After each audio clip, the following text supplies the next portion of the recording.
Although for training purposes the scenarios depicted in this video are set on UK bases, it should be borne in mind that they are relevant to all theatres and operations. With nuclear, biological and chemical technologies likely to be available to a potential enemy, it must also be assumed that any future conflicts will involve the use of such weapons.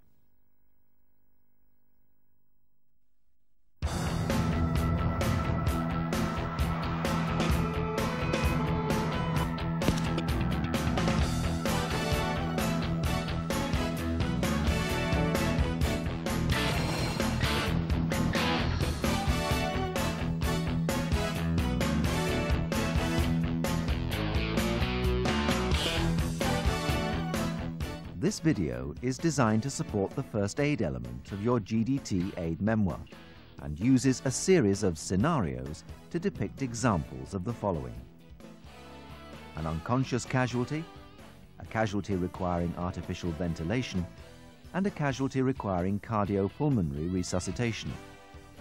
The vital points from these scenarios are then summarized and followed by instructor demonstrations of the treatment for bleeding and fractures. The first aid in this video is based on the St John's First Aid Manual and reflects current RAF practice.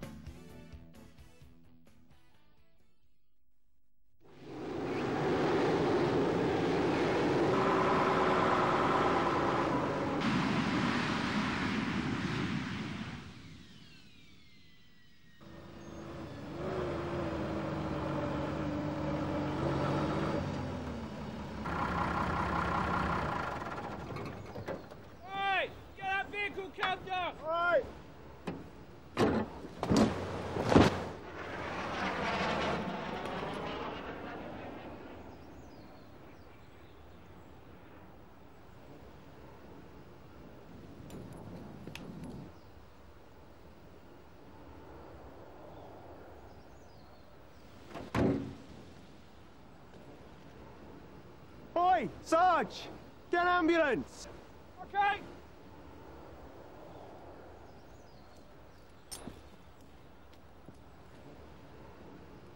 Can you hear me? Can you hear me? He's not responding.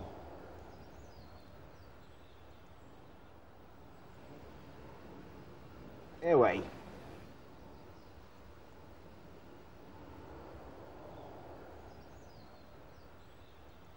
Okay, his airway's clear. Breathing. I must check for at least 5 seconds. He's breathing okay. Circulation. Check for at least 5 seconds. His pulse is okay. I'd better check for other injuries now.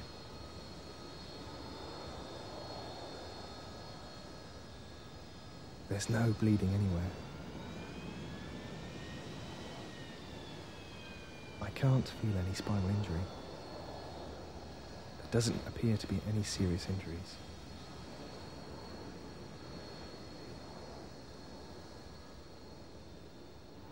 There's no bones broken.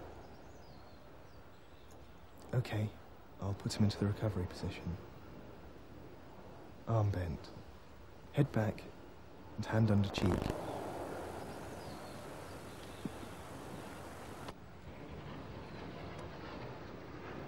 Knee bent.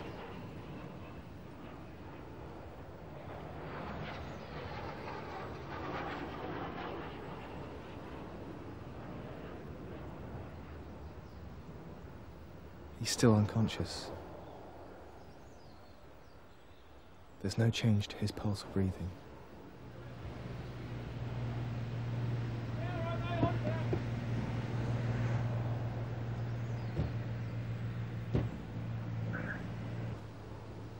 He's been knocked out, his airway's clear, breathing's noisy, but his pulse is okay. Right, I'll get the stretcher.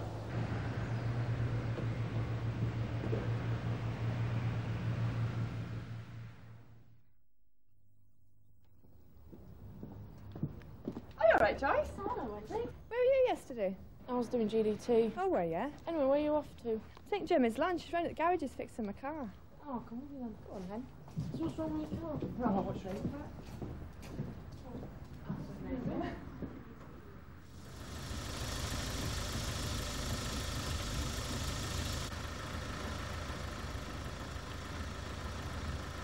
Jem, got your light. Got you like that engine. Jem, come on. Bloody hell, Wendy, turn that engine off.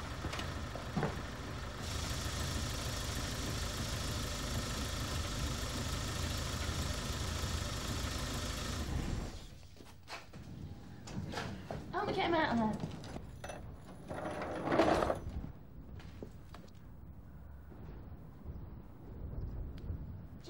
Jim, open your eyes. Jim. Go get a bloody ambulance.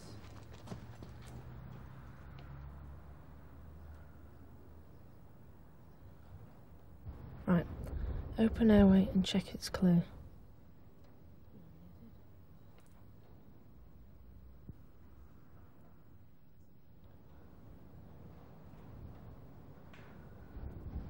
He's not breathing.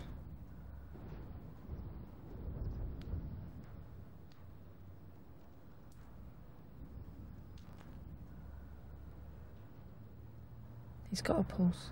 He needs artificial ventilation. Head still back. Pinch his nose and inflate his chest.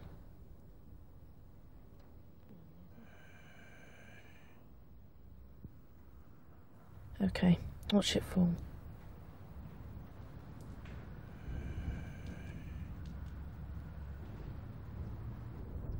Give 10 inflations.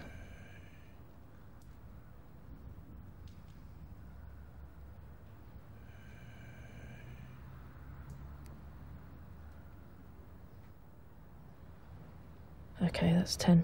Check his pulse.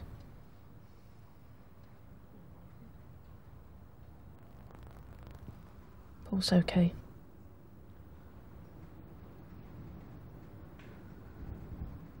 He's still not breathing. Right, okay.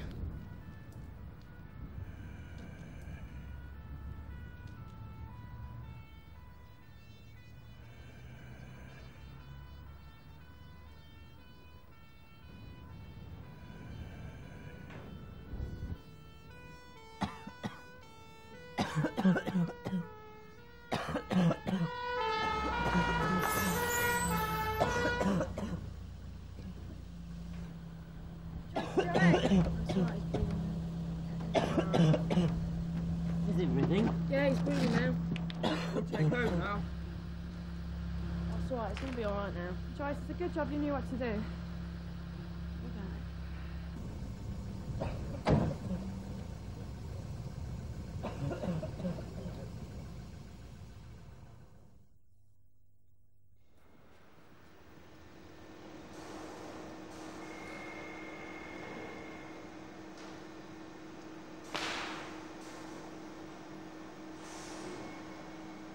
Nazim,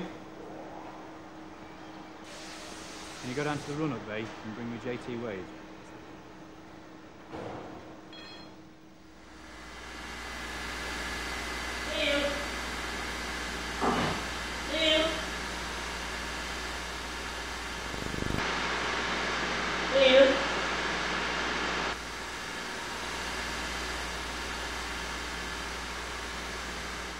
Remove the hazard.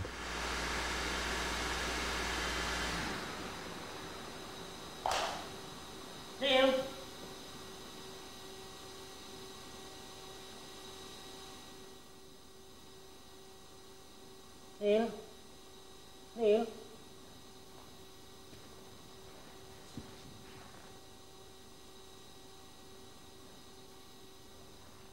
Airway. Airway clear.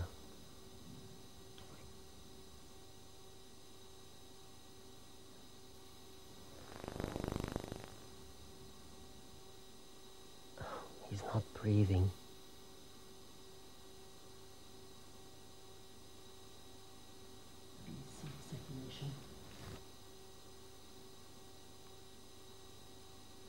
No pulse. I need to go and get help before I go any further.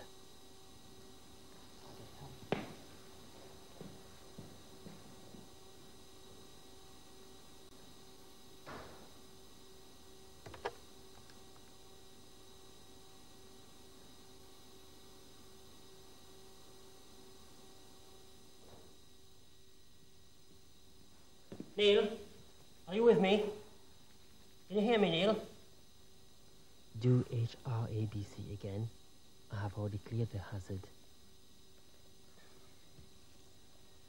Airway. Breathing.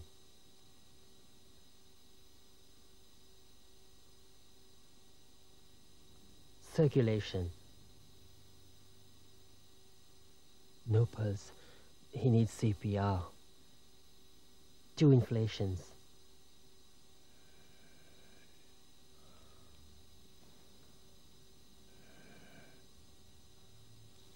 Right.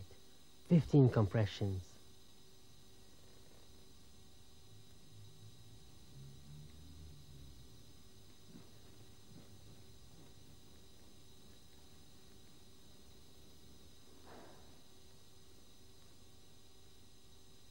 Okay.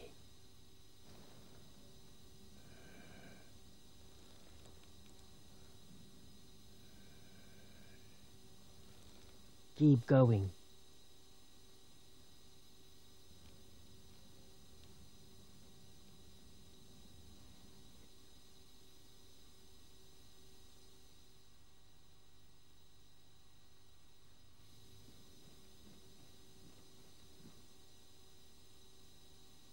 Come on.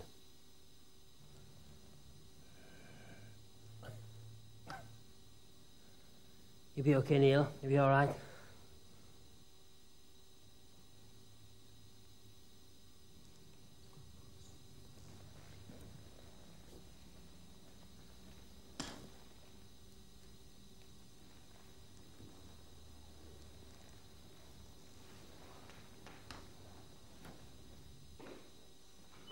You all right, Naz? Yes, it's coming round. I'm knackered. Will you take over until the ambulance comes, please? Okay, mate. Well done, Naz. The ambulance is on its way now.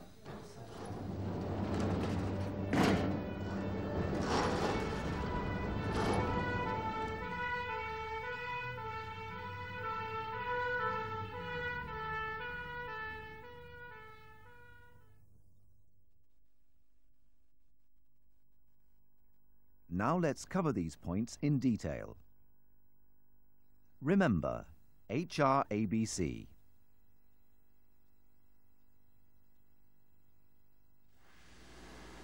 Are you or the casualty in danger?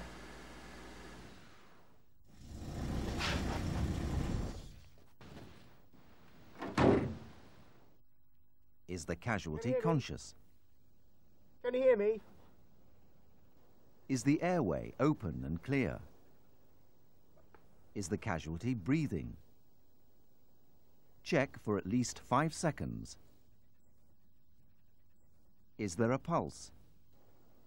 Again, check for at least 5 seconds. Once HRABC has been carried out, and if artificial ventilation is required, pinch the casualty's nose closed and blow into the mouth until the chest rises. Watch for the chest to fall. Continue giving artificial ventilation at 1 breath every 6 seconds until the casualty breathes unassisted or help arrives. Check the pulse every 10 breaths. Remember, if you've had to leave the casualty to get help, on return, carry out HRABC again. Once HRABC has been carried out, and if CPR is required, get help. On return, carry out HRABC again.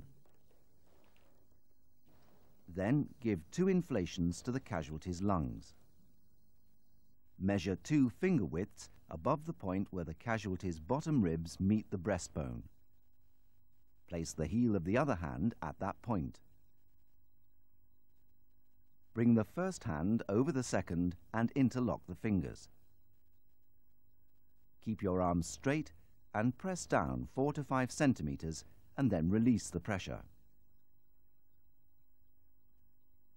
Complete 15 of these compressions at a rate of 80 per minute. Give a further 2 inflations to the lungs,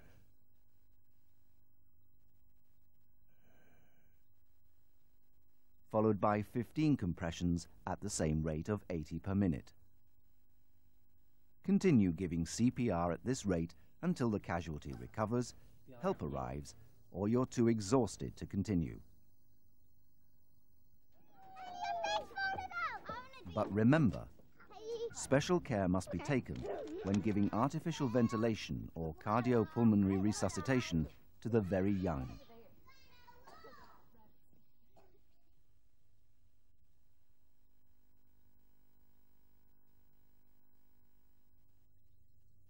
The first aid for bleeding is expose the wound, apply direct or indirect pressure as appropriate. If necessary, lay the casualty down, raise and support the injured limb. If necessary, build up pads around any protruding objects and put a dressing on the wound. If blood seeps through the first dressing, put another dressing on top. Support the injury. Treat the casualty for shock. Evacuate to medical aid.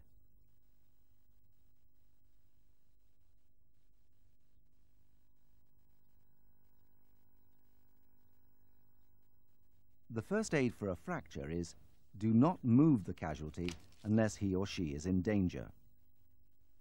Steady and support the injury. Expose the wound. If necessary, stop the bleeding, build up pads around any protruding objects, and dress any wounds.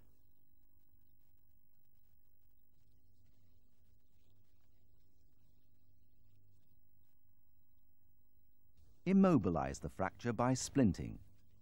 For a leg injury, splint the good leg to the bad.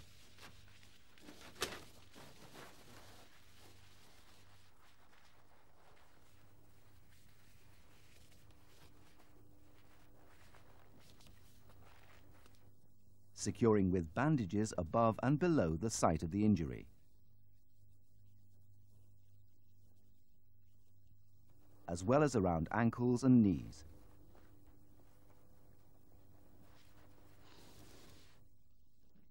Elevate the limb if possible. Treat for shock.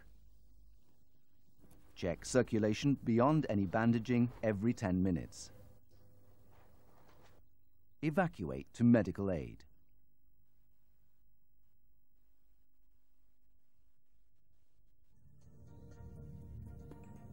Remember, this video supports the GDT CCS Aid Memoir.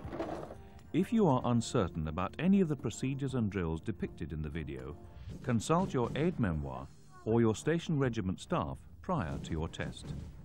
We'll get a bloody ambulance.